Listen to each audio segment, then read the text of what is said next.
Saudara pendengar, pagi hari ini bersama dengan BPBD Kabupaten Tanah Laut kita akan berbincang-bincang dalam satu tema tentang waspada cuaca ekstrim. Saya hati-hati nih nyebut ekstrimnya, ya. Nanti akan terpleset dengan es krim. Iya, saudara pendengar, sebagaimana kita ketahui bahwa kita sudah masih berada di bulan-bulan yang mana cuaca kita masih disebut sebagai kondisi cuaca ekstrim. Nah, saudara pendengar, apa sih sebenarnya yang dimaksud dengan ekstrim ini ya? Bagaimana penjelasannya tentang ekstrim ini dan kemudian juga seberapa tingginya tingkat keekstrimanan iya untuk Kabupaten Tanah Laut sendiri. Berikut akan dijelaskan oleh Pak Insinyur Sahrudin. Silahkan Pak. Ya, terima kasih Bu. Selamat pagi kembali kawan-kawan pendengar. Sesuai dengan tupoksi pada Badan Penanggulangan Bencana, kita ada 3 fungsi Bu. Yang pertama kita ada fungsi koordinasi, kemudian fungsi komando dan fungsi sebagai pelaksana. Jadi sementara ini kita alhamdulillah sudah melaksanakan 2 fungsi Bu. Yang pertama fungsi koordinasi itu melakukan tahapan-tahapan prabencana, tanggap darurat dan nanti seandainya terjadi kebencanaan paskanya koordinasi dengan kawan-kawan SKPD lain dan instansi vertikal, khususnya dengan cuaca ekstrim kita yang diperkirakan sampai nanti bulan pertengahan Maret Bu. Kita sekarang berkoordinasi dengan semua sektor, semua lini, terutama untuk menghadapi perubahan-perubahan cuaca ekstrim ini. Jadi cuaca ekstrim itu artinya kondisi yang di luar pada kondisi biasa kita. Nah, biasanya kita untuk tanah laut dalam kondisi ekstrim ini adalah angin kencang Bu, angin kencang, kemudian curah hujan tinggi, kemudian tahapan-tahapan yang perlu kita antisipasi bagi kawan-kawan yang daerah rendah, banjir. Tapi sebenarnya kalau banjir kita masih belum tahap banjir Bu, masih genangan, tergenang. Oleh karena itu dalam kita misalnya dengan kondisi ekstrim ini kita mewaspadai kenaikan TMA, tinggi muka air. Nah, tinggi muka air. Alhamdulillah dalam beberapa bulan ini kita masih bisa kita tanggulangi. Kemudian fungsi lain kita adalah sebagai fungsi pelaksana. Nah, jadi kami di BPBD sebagaimana tugas kami sebagai fungsi koordinasi juga sebagai pelaksana. Sebagai pelaksana menangani paling tidak kita mengurangi risiko dari cuaca ekstrim itu. Kebetulan hari ini insya Allah nanti jam 10 kita dengan SKPD lain yang terkait kita untuk menghadapi perubahan cuaca yang nanti ada kemungkinan ada curah hujan tinggi, terutama pengalaman kita kemarin 2 minggu yang lalu itu terendam daerah Pabahan, sawahan itu karena tingginya muka air. Langganan juga. Ada yang upload Pak, kacap-kacapan. Tapi kita masih belum banjir Bu, alhamdulillah. Tapi terendam. Terendam. Nah, itu cukup menyulitkan kawan-kawan kita warga Manaran dan Sawahan. Hari ini kita dengan kawan-kawan bersinergi Dinas PU PRP khususnya SDA, kemudian DPRK PLH, kemudian Camat Prehari, dan kita sendiri akan menyusuri sungai dan mengangkat hambatan-hambatan yang di jalur sungai itu. Kebetulan hari Sorpe kemarin itu ada di jembatan rompon bambu yang mesti kita angkat hari ini juga untuk mengantisipasi. Mudah-mudahan kalau nanti ada perubahan atau curah hujan tinggi, jalur aliran sungai itu bisa lancar. Oke. Pak Sahrudin, apakah cuaca ekstrim ini bisa diprediksi Pak? Artinya ada perhitungan atau ada jadwal-jadwal tertentu begitu, ataukah yang disebut dengan cuaca ekstrim ini tadi kan disampaikan oleh Pak Sahrudin ini kan di luar kebiasaan ya. Nah, apakah ini karena ada perubahan-perubahan yang tidak bisa diprediksi terlebih dahulu? Untuk cuaca ekstrim kita sudah dalam perkiraan terprediksi, oleh mereka itu kawan-kawan di BNKG sudah memperkirakan Bu bahwa ini akan terjadi sampai nanti di pertengahan bulan Maret. Nah, tetapi memang kondisi kita kawan-kawan kita, warga kita, kawan kerabat, saudara kita, memang pekerjaan dan kehidupan lokal mereka memang rata-rata kan di bantaran sungai. Nah, ini yang kita antisipasi. Khususnya kawan-kawan kapten nelayan dengan ekstrim ini kan berarti ada perubahan suhu dari wilayah lain dengan wilayah lain sehingga aliran angin itu cukup kencang. Nah, jadi di sini yang perlu kita antisipasi kawan-kawan kita yang dalam cuaca ekstrim ini sudah kita prediksikan, tetapi memang seperti kawan-kawan nelayan macam usaha mereka memang yang harus di laut. Nah, paling tidak kita punya kesiapan, kemudian menginformasikan dengan kawan-kawan. Tapi alhamdulillah kalau kawan-kawan di nelayan secara naluri mereka sudah tahu, sudah bisa menghitung ya Pak ya. Artinya kalau membaca tetapi kata kawan-kawan di nelayan waktu kita menaikkan monitoring, kalau air sudah biasa kami Pak, anginnya itu Pak kencang katanya. Oke. Apakah ini karena letak geografis kita Pak, atau maksud saya seberapa jauh sih pengaruh letak geografis kita dengan kondisi musim yang sudah bisa diprediksi tadi? Ya kan bisa saja nih mungkin sama misalnya ya di bulan sekarang sampai dengan Maret gitu kan, kita sudah menetapkan, BMKG sudah menetapkan ini cuaca ekstrim begitu. Tetapi keekstrimannya itu akan berbeda dari tanah laut dengan daerah lain begitu. Nah, bagaimana penjelasannya ini Pak? Iya Bu, jadi kalau misalkan topografi kita juga memang pengaruh itu karena kita daerah pantai. Nah dengan perubahan angin kencang ini gitu kan, sehingga yang perlu siap siagakan adalah perubahan dan arus angin ini. Jadi kalau dibandingkan dengan kawan-kawan kita di kabupaten lain untuk cuaca ekstrim ini agak berkurang mungkin ya resiko angin kencangnya itu. Agak berkurang angin kencangnya, tetapi kawan-kawan kita di kabupaten lain ini justru masalah curah hujannya. Rawan di bagian lain gitu ya. Kita rawan di angin kencangnya, kawan-kawan di sana dengan aliran airnya, sehingga kalau kita lihat di kabupaten itu ada banjir bandang. Banjir bandang yang bisa memberikan kerugian lebih tinggi dengan mereka karena ada kayu segala macam turut serta dengan aliran sungai itu. Kalau kita alhamdulillah di tanah laut selain angin kencang ya tadi yang langganan kita hampir setiap tahun, kemudian hampir setiap bulan tingginya naik air permukaan. Iya, artinya sekali-sekali kan masyarakat kita merasai berada di tempat basah ya Pak ya. Iya, di tempat basah gitu nih termasuk rekan Iwan. Ya, setiap ada tempat basah gitu kan. Lalu Pak, dalam kurun waktu yang rentang waktu tadi yang disebut waktu berada di cuaca ekstrim, apa saja yang sudah terjadi di Kabupaten Tanah Laut sendiri Pak selama ini? Kita tadi rentannya di angin kencang ya. Nah, apa yang sudah terjadi, kemudian apa yang kita lakukan? Jadi untuk di tanah laut, alhamdulillah, bagaimanapun juga tetap bersyukur. Artinya dibandingkan dengan setahun 2 tahun yang lalu kita sudah dengan sinergisitas kita antara SKPD dan dengan vertikal TNI Polri, kita bisa menghadapi hal-hal ini. Sehingga kalau secara angka kita di tahun ini jauh menurun Bu. Seperti Karhutlah sendiri kita tahun ini hanya 9 kejadian selama setahun. Itu pun bukan kebakaran lahan, tapi seperti terbakarnya kandang ayam. Alhamdulillah dengan sinergi kita dengan TNI Polri memberikan edukasi dengan kawan-kawan sehingga tidak ada pembakaran macam.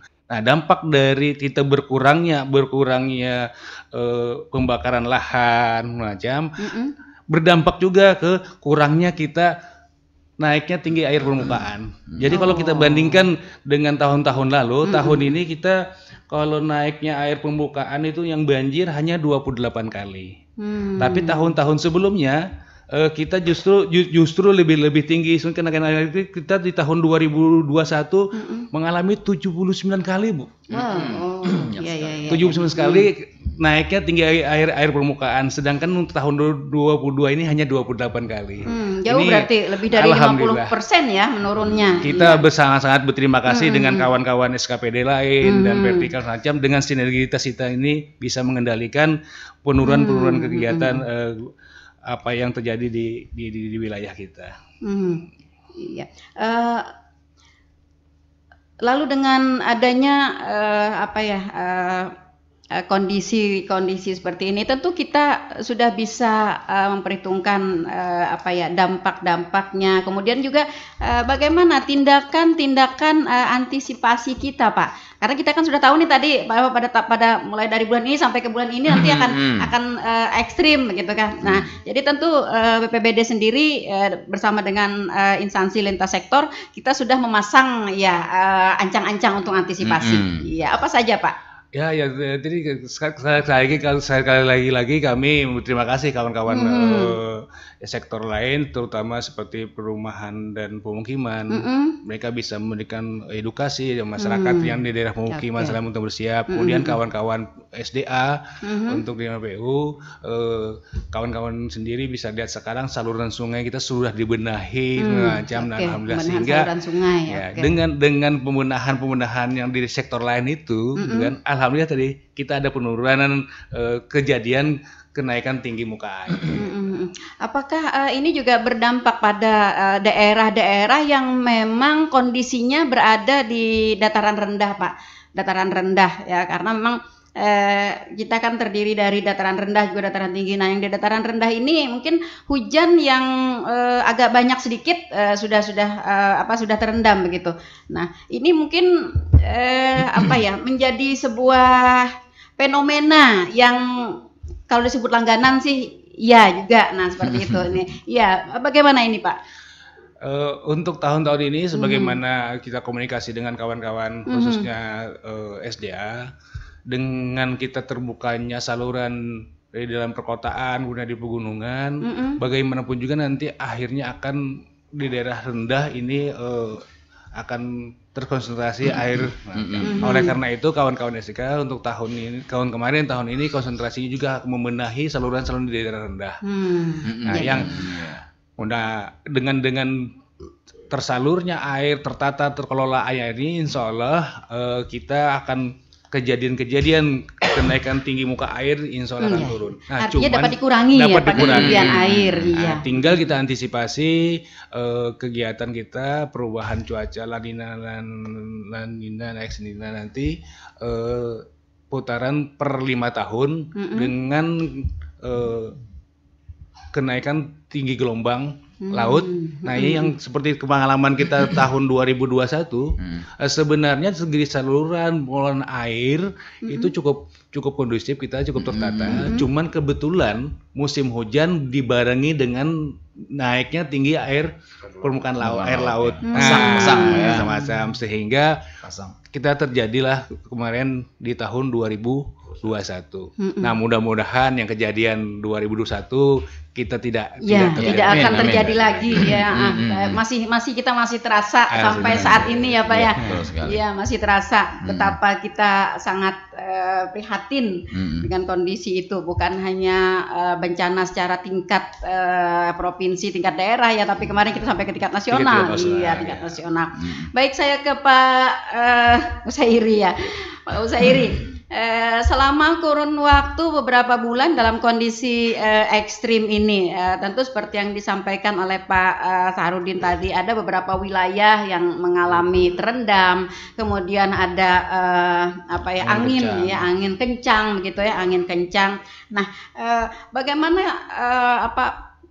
bukan pasukan sih, bagaimana tim kita begitu ya.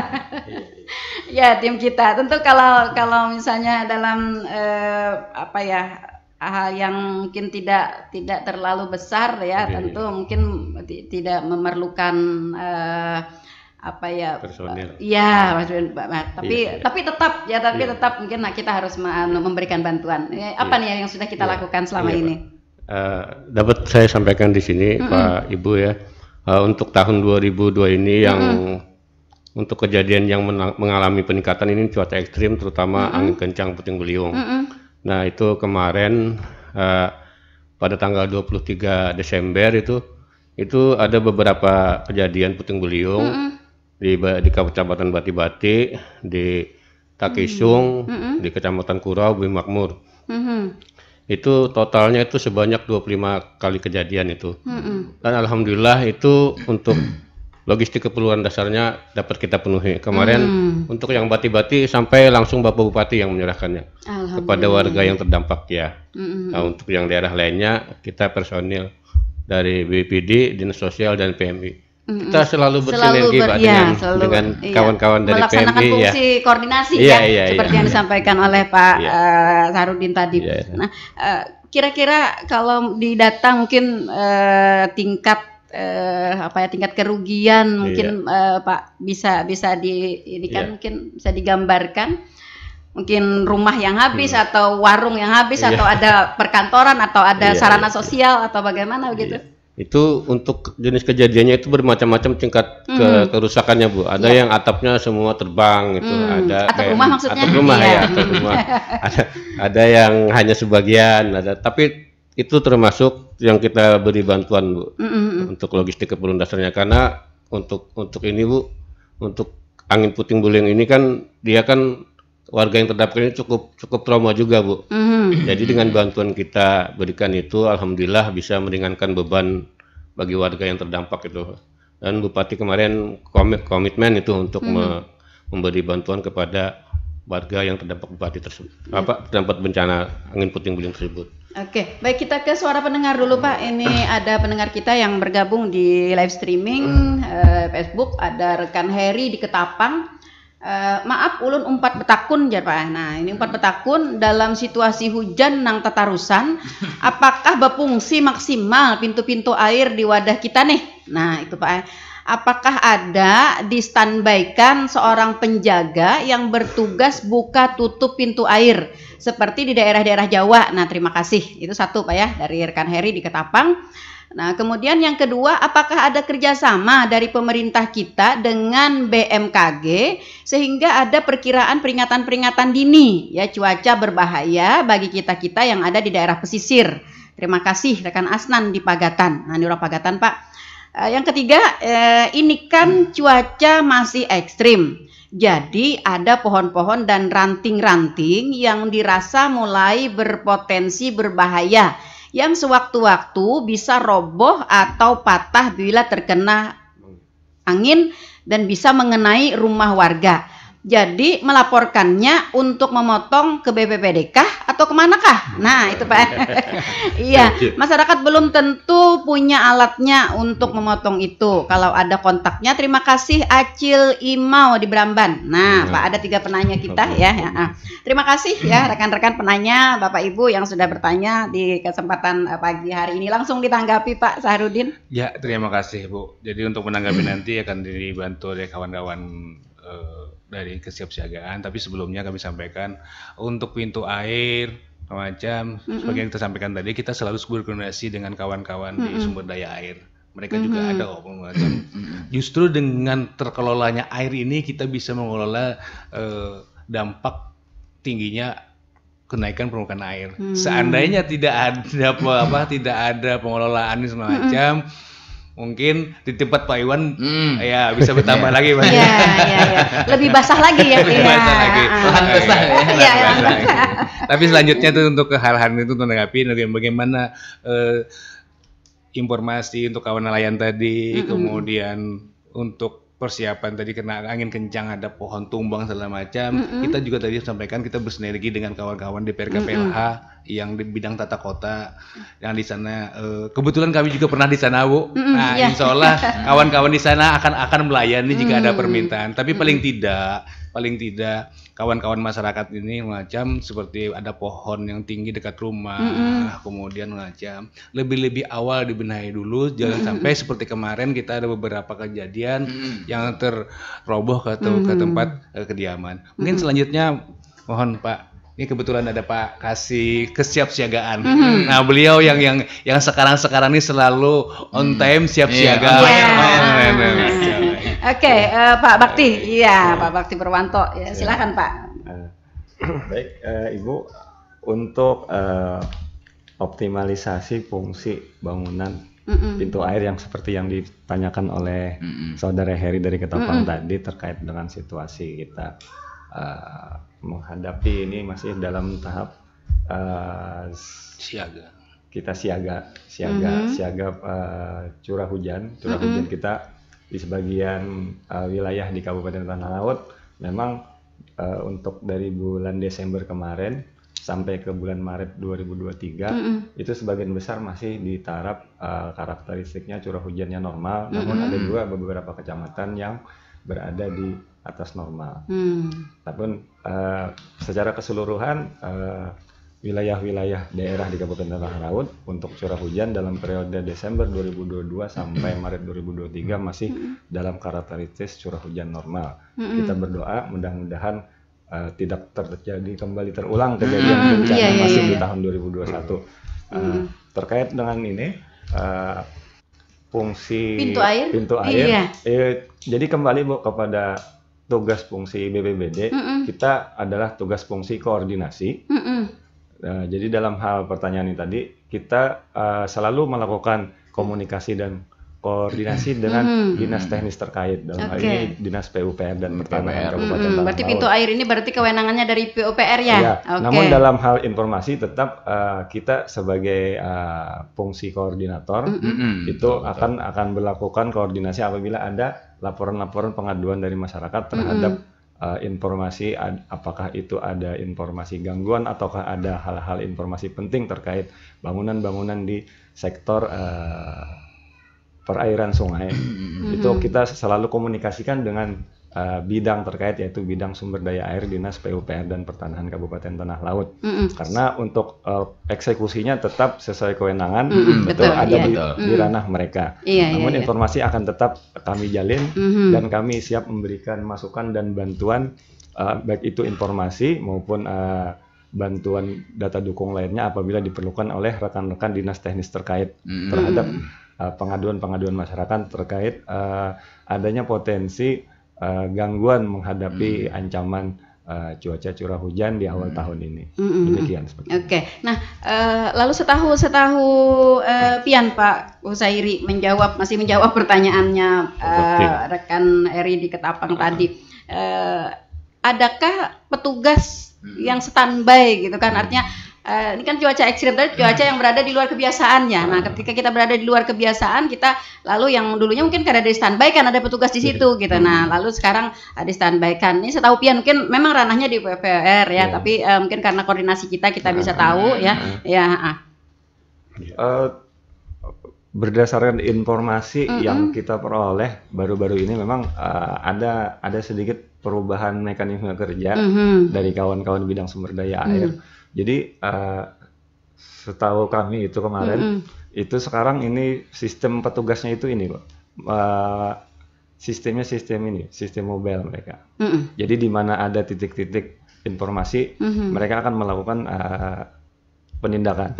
Seperti itu. Artinya tidak ada yang distanbaikan ya, tidak ada yang distanbaikan di tempat itu begitu ya. Tetapi pihak SKPD terkait lebih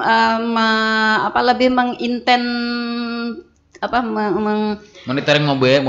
Iya, lebih sering begitu ya, lebih intens lah begitu. Iya, nah jadi seperti itu. Jadi upayanya seperti itu ya rekan Heri di Ketapang ya. Nah, lalu pintu-pintu air kita ini kalau boleh diingin di mana aja sih, Pak? Mungkin titik-titik rawan mungkin lebih yang bertugas berat gitu.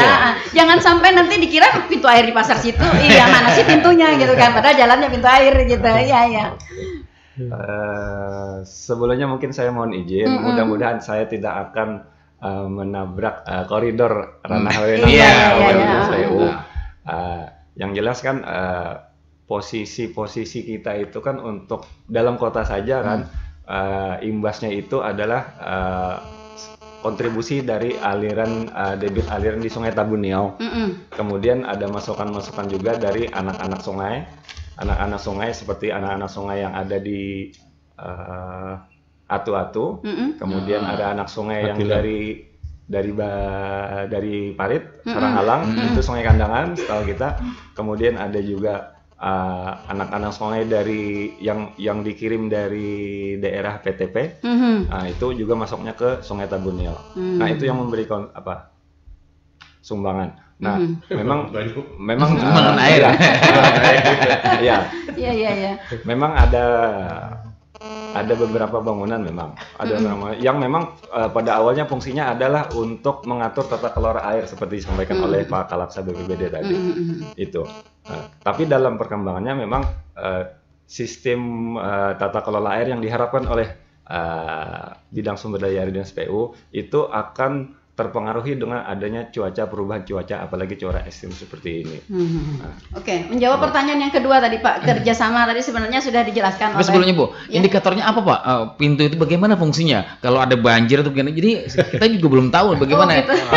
Masih pengen teknisnya itu bagaimana pintu? Apakah kalau banjir banyak air dibuka habis atau setengah atau bagaimana? Emang ada indikatornya Pak? Jadi begini Bu, untuk pengelolaan air ini sebagaimana sampaikan tadi adalah kita koordinasi, kita sudah berkoordinasi dengan bidang SDA. Jadi beberapa pintu air ini, katakan saja misalkan kalau ada hujan di Tanjung, air akan pertama masuk ke daerah Bendung Bajuin. Nah, jadi begitu tingginya air permukaan Bendung Bajuin, bukan serta merta artinya wah ini air tinggi. Dibukalah pintu itu. Nah, itu kan. Setelah pintu itu kan air Bajuin kan turun lagi nanti ke yang di belakang Kompi, Bu.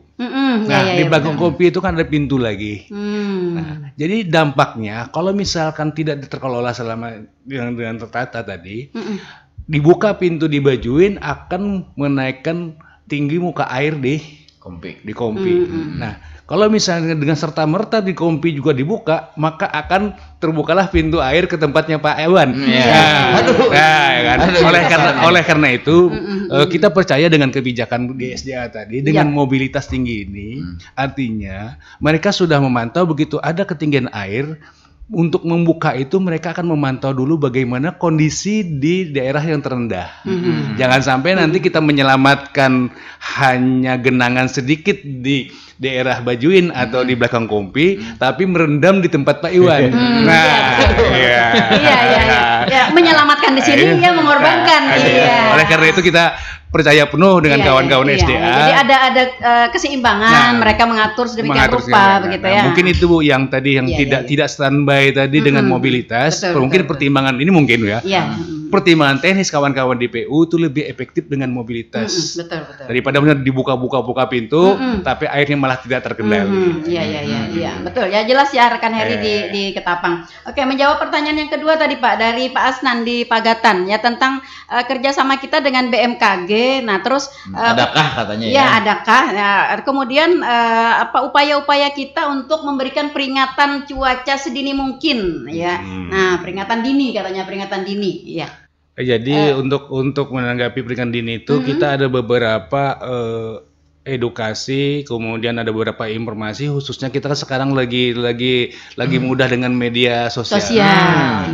Nah, kita sudah ada beberapa forum itu, forum bencana yang anggotanya itu rata-rata adalah kepala wilayah masing-masing, camat dan kepala desa. Nah, di situ informasi setiap perubahan dari BMKG kita share di situ. Kemudian ada grup untuk Satgas Bencana dan Covid dan Banjir. Nah, di situ juga kita sampaikan. Yang sementara ini lebih intens di situ masalah-masalah Covid yang diinformasikan oleh Pak Jaka Antoni. Kemudian juga kita sisipkan informasi-informasi masalah dari BMKG. Nah, memang BMKG ini ada beberapa informasi. Pertama ada informasi triwulan, ada informasi bulanan, ada yang mingguan. Nah, kita selalu update yang mingguan, bahkan harian ada perubahan sudah kita informasikan. Oke, ya. Jadi menjawab pertanyaan Pak Asnan bahwa ada Pak ya. Ada ya. Hanya saja pada peringatan-peringatan dini ini disampaikan kepada pihak-pihak yang berkompeten ya. Jadi sebenarnya ini juga tidak bisa disampaikan secara terbuka kepada masyarakat. Nah, tapi malah panik ya. Kayak di Jepang pakai toa gitu ya. Di pesisir pantai. Iya betul. Langgar sedikit ya. Nah, jadi seperti itu ya Pak Asnan di Pagatan ya.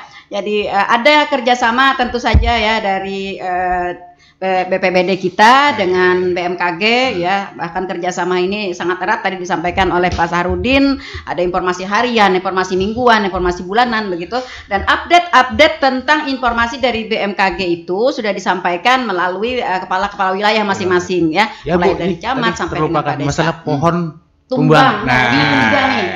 Pohon tumbang itu tumbang. Kita selalu bersinergi baik dengan DPR KPLH, dengan kawan-kawan di PLN segala macam.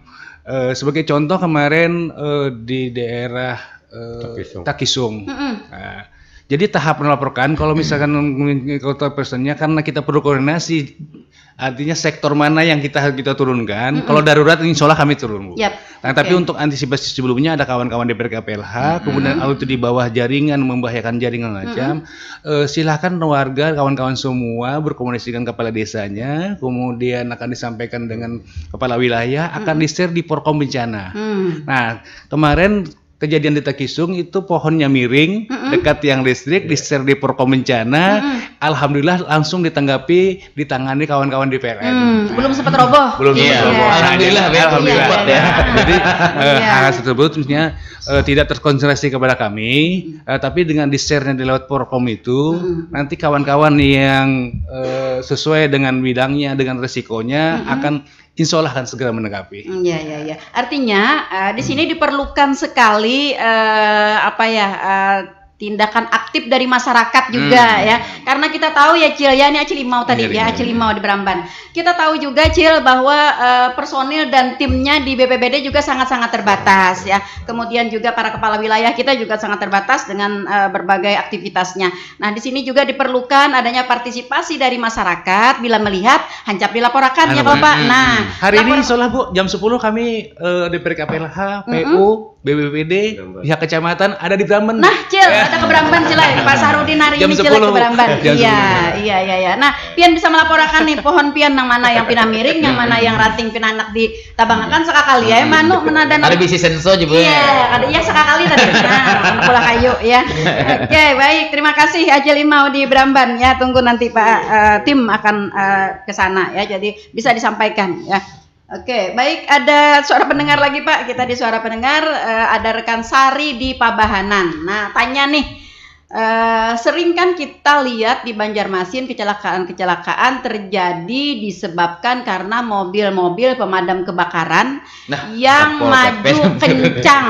Nah, saat menerobos menuju tempat kejadian.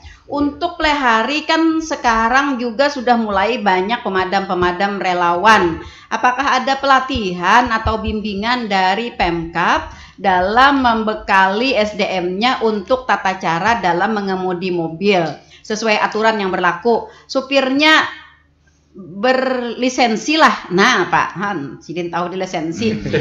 Sehingga paling tidak mengantisipasi hal-hal yang tidak kita inginkan ya, yang dalam bertugas menuju tempat kejadian. Saya rasa ini perlu Pak, karena banyak sekali kejadian di Banjarmasin terjadi kecelakaan karena hal seperti ini. Memang mau cepat-cepat, tetapi alih-alih menyelamatkan orang dari kebakaran, malah mencelakakan pengendara lain di jalanan. Ya bisa-bisa seorang juga celaka ya kalau. Nah, iya. Selain itu juga kesadaran pengguna jalan untuk ke pinggir. Nah, bila mendengar bunyi sirena, maaf Pak lah, terima kasih. Iya. Ya, terima kasih rekan Sari di Pabahanan ini ternyata. Mungkin Pak melihat pemadam itu bandak di BPBD. Nah, itu dia ya. Iya, rekan Sari di Pabahanan mungkin bisa disampaikan secara garis besar mungkin dulu Pak, karena dulu kan pernah bergabung ya. Iya. Apalagi memang banyak sekarang lawan pemadam boy sekarang mulai banyak di hari juga. Iya, memang benar apa yang tadi diprediksi oleh rekan Sari tadi ya. Gih Bu, terima kasih informasi ini dan sekalian berdasarkan edukasi dengan kawan-kawan pendengar semua. Jadi kalau kita melihat dengan kejadian-kejadian di Banjarmasin,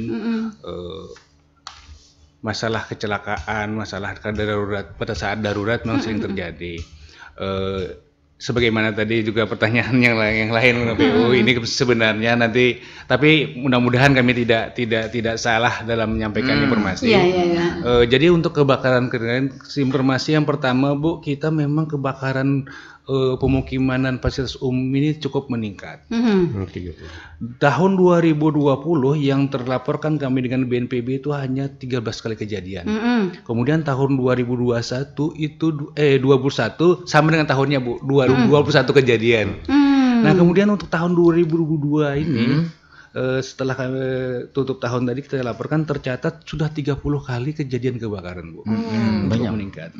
Nah, kemudian alhamdulillah kawan-kawan kami di Damkar dan Pol PP itu bisa menangani, kemudian mudah-mudahan juga sebagaimana yang terjadi di Banjarmasin ini tidak terjadi di tempat kita.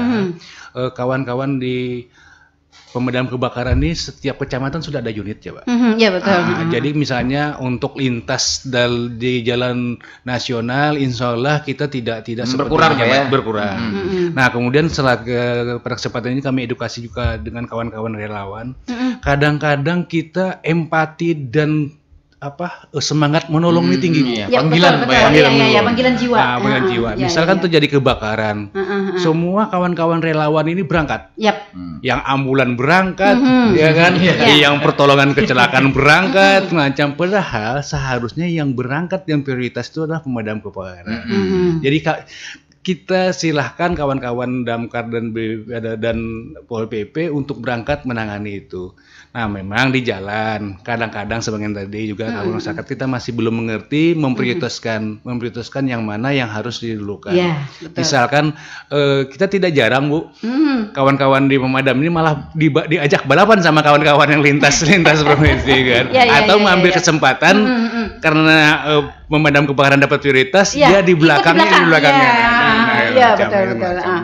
Tapi kita dengan pemadam kebakaran karena dulu pernah saat bergabung, kemudian kata Pak Iwan juga satu posko, kita saling membantu. Jadi kami di BPBD sifatnya untuk kebakaran ini membackup.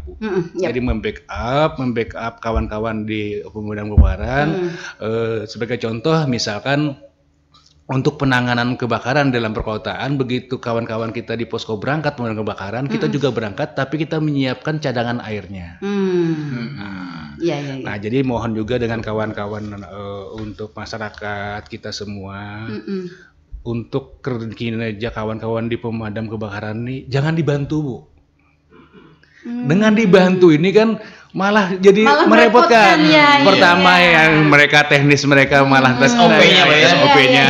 Kemudian di jalan misalnya dibantu mengarahkan jalan justru menghalangi kawan-kawan jalan. Jadi percayakan secara teknis dengan kawan-kawan untuk menangani itu.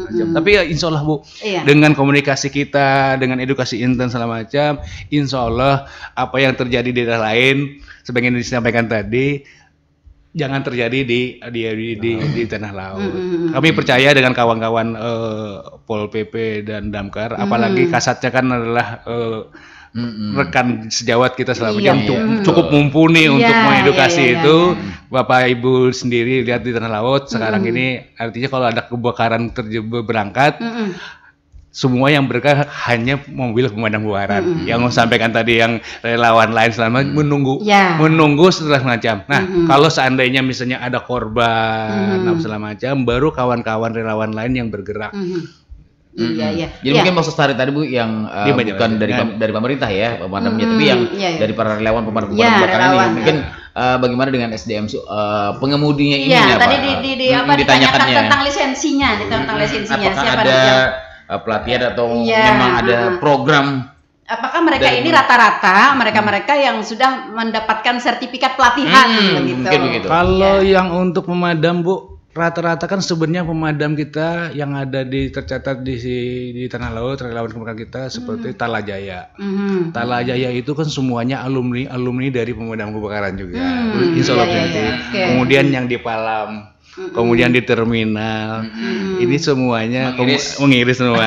Kemudian yang satu lagi yang kita hormati dan semangat beliau masih bersemangat untuk relawan. Ketua PBB kita juga punya, Mas Syarian juga punya. Insya Allah Bu, kita tidak melarang semacam sebagaimana tadi untuk membentuk badan pemekaran macam, tetapi dengan pengalaman mereka, insya Allah mereka berlisensi, Bu. Iya, ya. Artinya dijamin ya, ya sebagian besar lah mungkin ya Pak ya. Iya.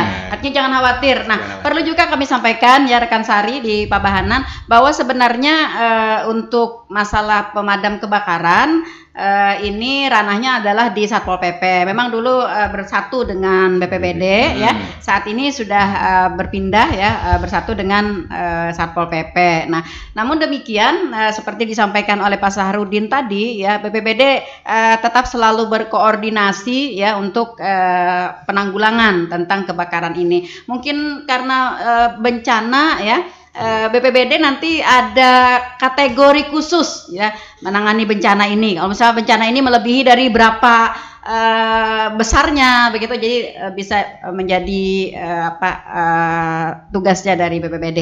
Jadi seperti itu ya rekan Sari di Pabahanan ya. Jadi sekali lagi kami garis bawahi bahwa kalau untuk Kabupaten Tanah Laut ya, para petugas-petugasnya itu insya Allah sebagian besar sudah berlisensi, sudah terlatih ya, sudah ya dapat dijamin lah, artinya kita dapat mempercayakan.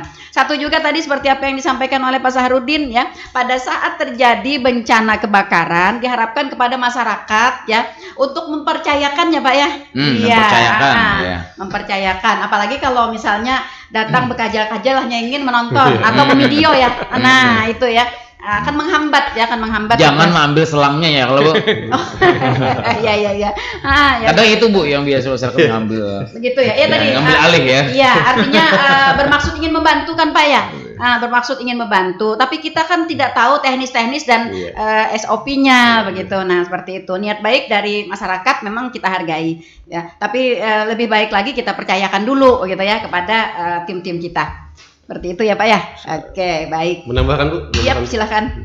Ini Bu untuk penanganan kebakaran permukiman ini di dalam Undang-Undang Lalu Lintas itu dijamin bahwa apabila mobil pemadam itu sudah membunyikan alarm, menyalakan lampu, itu dia pengguna jalan nomor 1 Bu.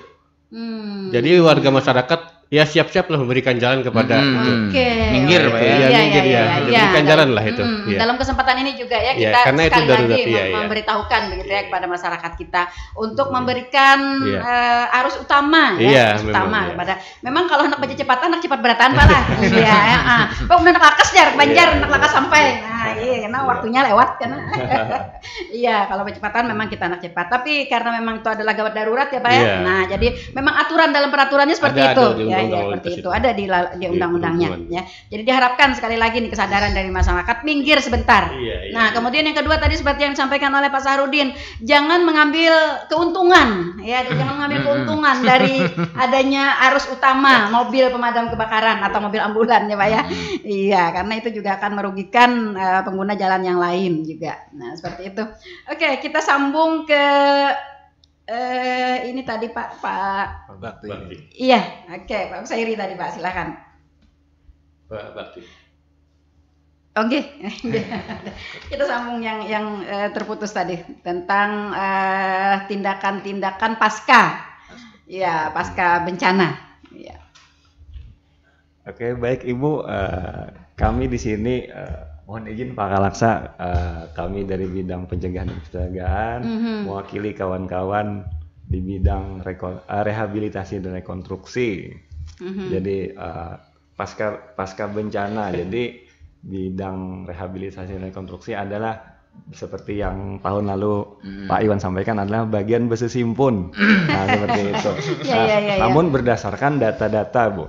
Nah, jadi kembali bidang rehabilitasi dan rekonstruksi atau pemulihan pasca bencana itu tergantung bagaimana pengelolaan data, baik itu data korban, baik itu data kerusakan yang disampaikan kepada pemerintah kabupaten dalam hal ini melalui tupoksi BPBD Kabupaten Tanah Laut. Nah, kalau informasi dan data tersebut rapi, bagus, dan bisa dipertanggungjawabkan, maka tugas kawan-kawan di bidang pemulihan pasca bencana ini akan lebih terarah dan tepat sasaran. Namun sebaliknya apabila data-data yang disampaikan kepada pemerintah Kabupaten Tanah Laut melalui BPBD itu datanya ternyata terlalu jauh melenceng dengan kondisi sebenarnya, maka kita pemerintah kabupaten akan kesulitan dalam melakukan aksi pemulihan terhadap dampak kerusakan maupun kerugian dari kejadian bencana pada saat tahapan pasca bencana seperti itu. Jadi diperlukan sekali data dan informasi yang akurat yang akurat untuk dapat disampaikan kepada SKPD teknis untuk ditindaklanjuti pasca bencana. Kewenangan dari BPBD sendiri Pak dalam pasca bencana ini selain daripada memberikan data dan informasi, upaya-upaya yang kita lakukan apa? Sesuai dengan ranah tupoksi kita, Bu. Tupoksi kita itu berdasarkan tugas fungsi BPBD yang tertuang dalam peraturan Bupati, kalau tidak salah nomor 66 tahun 2014 untuk bidang rehabilitasi dan rekonstruksi itu adalah melaksanakan fungsi koordinasi, fungsi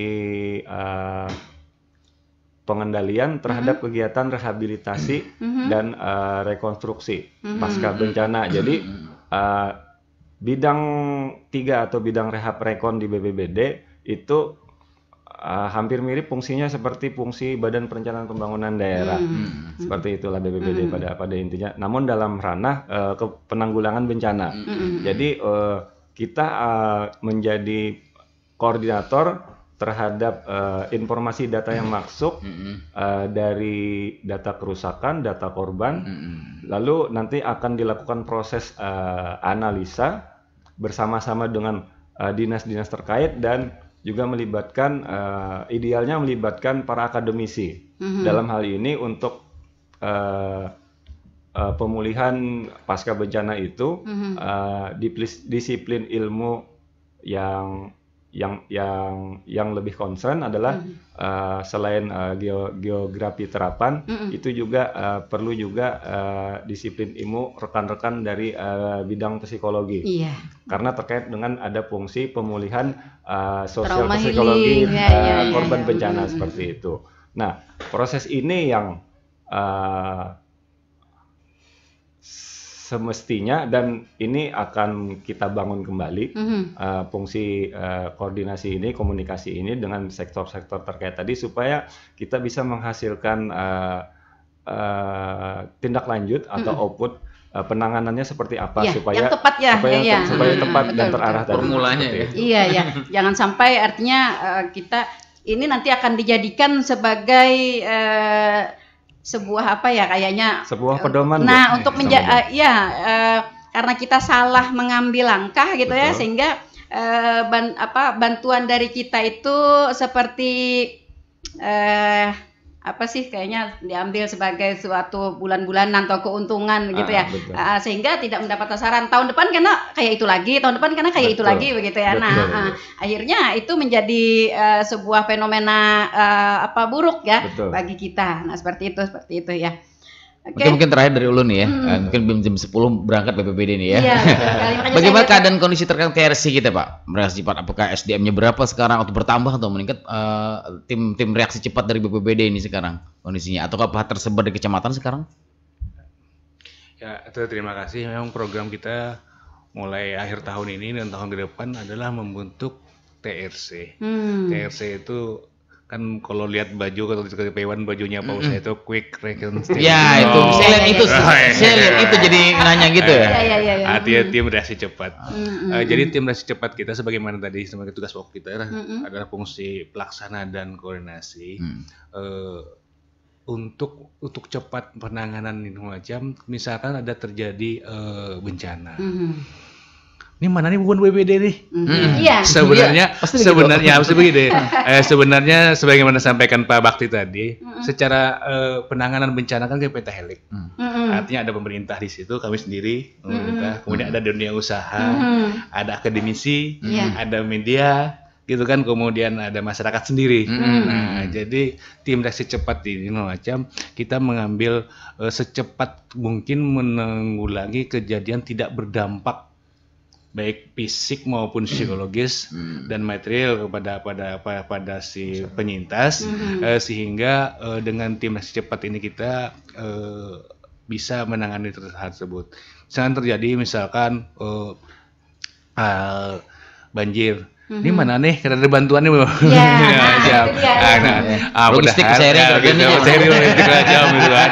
Walaupun sebenarnya sebagai padahal di bawah perumahan dia ya, seperti kebakaran tadi, Pak. Iya. Kita sudah sepakat begitu ada terjadi kebakaran, maka tim reaksi cepat kita adalah tanpa dengan administrasi lagi hanya membaca dari media sosial, kemudian hanya komunikasi WA segala macam. Setiap ada kejadian kebencanaan, khususnya kebakaran, walaupun ini pada bidang Damkar dan Pol PP, tapi untuk dampak reaksi cepatnya, BPBD, sosial, kemudian kawan-kawan PMI, kemudian Dukcapil sendiri, begitu ada kebakaran terjadi, kita sudah secara cepat sedini mungkin saling berkoordinasi misalnya, apakah ada informasi di sana kerugian administrasi.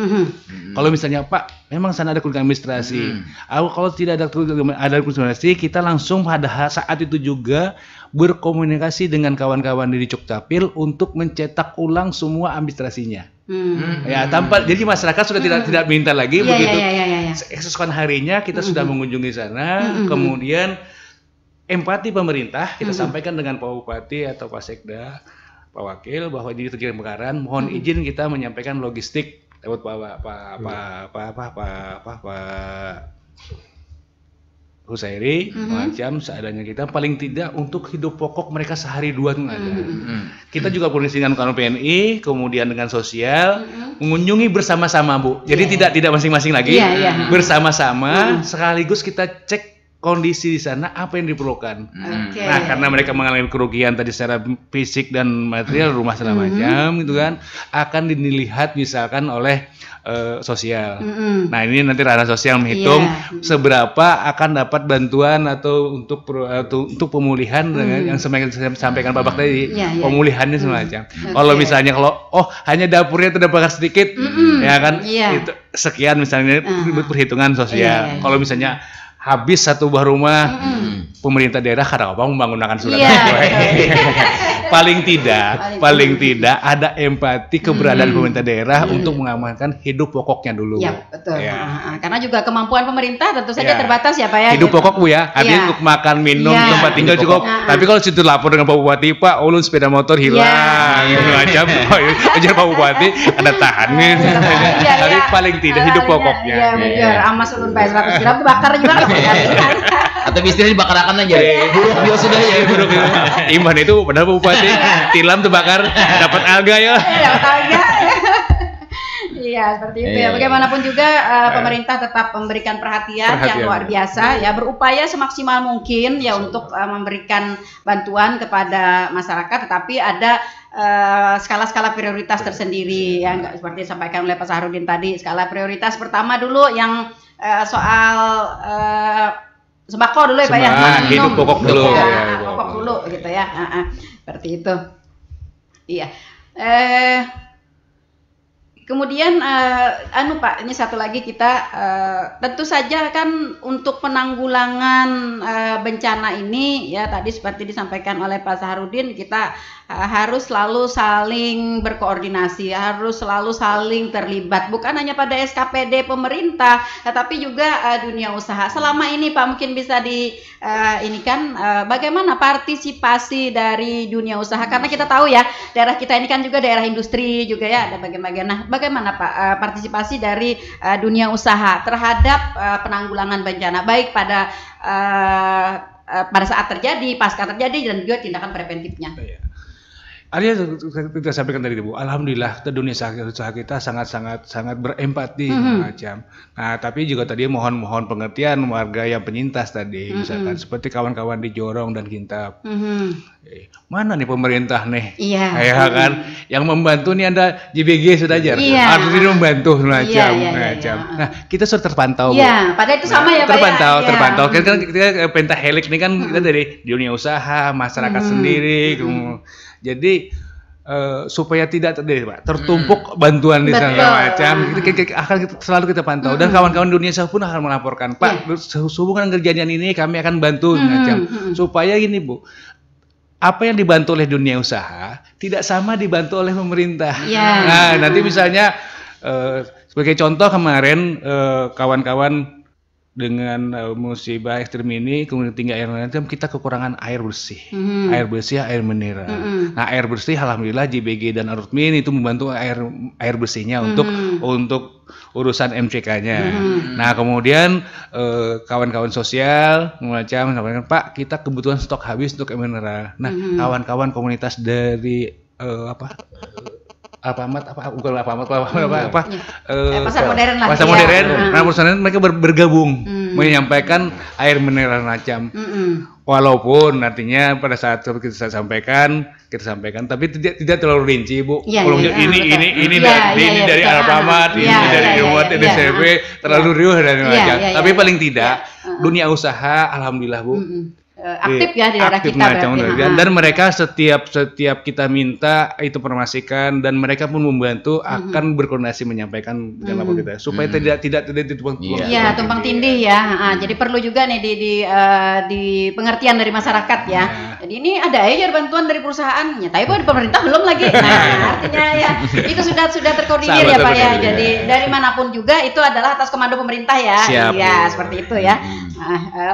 Ya, karena waktu kebersamaan kita sudah berada di penghujung ya. Sebenarnya kalau kita bicara soal ini tentu akan banyak sekali yang perlu kita bicarakan ya.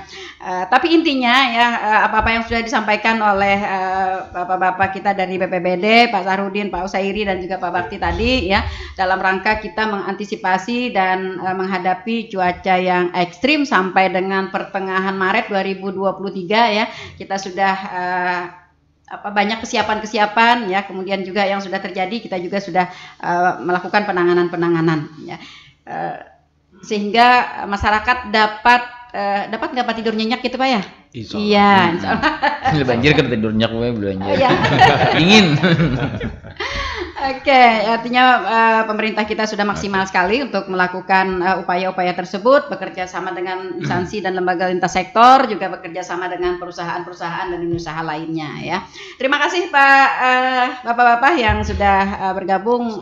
Satu Pak, mungkin ada closing Pak untuk pagi hari ini.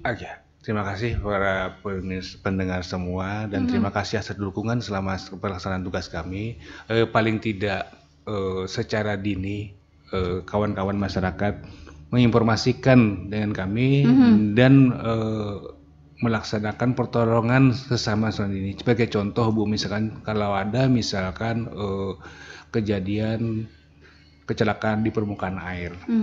Kalau misalnya hanya mengharapkan kepada kami macam, kita ada jeda sekitar 15 sampai 20 menit. 15-20 menit itu tidak waktu pendek. Betul waktu sekali. Panjang bagi kami. Artinya bisa memutus macam. Jadi mohon semua masyarakat kita secara dini apapun yang ada untuk melaksanakan pertolongan pertama. Kemudian misalkan kawan-kawan membantu kawan-kawan di pemadam kebakaran Bu, karena tingginya sekarang tingkat kebakaran macam, kita juga jangan lengah. Biasanya di musim hujan, di musim dingin, justru api malah sering terjadi. Jadi tetap kita jaga segala macam, tetap waspada ya Pak. Kemudian dengan seringnya naiknya tinggi permukaan air, mohon peralatan listrik, charge HP, kadang-kadang kita terlupakan mencas HP, ditaruh di lantai segala macam itu kan. Begitu ada kenaikan air tinggi maka menjadi bencana baru bagi kita. Jadi secara cermat dan secara cepat mungkin kita mengendalikan risiko masing-masing. Waspada masing-masing. Oke. Pak, mungkin nomor kontak yang standby Pak. Nomor kontak standby nomor kami sendiri adalah 0812 50 37 881. Nah, tapi mohon untuk menelpon kami cukup dengan WA. Kami akan menelpon balik. Masalahnya begini Bu, kalau biasanya kalau telepon masuk itu kan agak riuh. Pak, tolong Pak. Dengan mereka panik ini gitu kan. Tidak jelas. Tidak jelas. tolongnya masalah apa, di mana, apa kejadiannya. Tapi cukup dengan WA dengan teman-teman kami gitu kan, langsung ke kami juga, atau ke Porkom tadi, kecamatan, kami akan nelpon ulang. Nelpon ulang kan memeriksa posisinya di mana, apa yang terjadi, supaya gini, misalnya orang tenggelam berangkat, bukan pemadam yang datang. Atau terjadi kebakaran, malah perahu yang datang. Baik, nomor kontak yang bisa dihubungi ya para pendengar di 0812 5037 8881 ya. Tapi tadi dipesankan oleh Pak Sarudin bahwa warga masyarakat yang ingin menghubungi dapat menghubungi melalui WhatsApp aja ya. Jadi tulisan diketiknya SMS atau WhatsApp gitu ya. Jadi Ibu, WS aja itu gambarnya panjang, mohon pertolongan cukup. Iya, oke. Dengan nomor itu kami akan berulang. Iya, dengan pesan yang pendek, tapi jelas ya, bencananya berupa apa, tempatnya di mana begitu ya. Nah, ya pertolongannya seperti itu ya. Jangan karena berbelit-belit ini Pak Sarudin salah membaca dulu ya. Menelpon dengan sopan juga Pak ya. Iya, menelpon. Kadang panik biasanya. Makanya itu. Oke, lanjut. Baik para pendengar setia Radio Tuntung Panang FM di mana saja Anda berada, sampai di sini dulu jumpa kita di program Talkshow Tanah Laut Menyapa edisi hari ini Rabu 11 Januari 2023. Terima kasih Pak Sarudin atas kebersamaannya, Pak Kusairi dan juga Pak Bakti ya. Selamat bertugas ya, mudah-mudahan lancar semuanya. Amin. Dan terima kasih juga kepada para pendengar yang sudah berkontribusi bersama kami dan juga para pendengar yang sudah setia bersama kami di 102,3 LPPL Radio Tuntung Panang FM, radio berinteraksi untuk pembangunan Kabupaten Tanah Laut.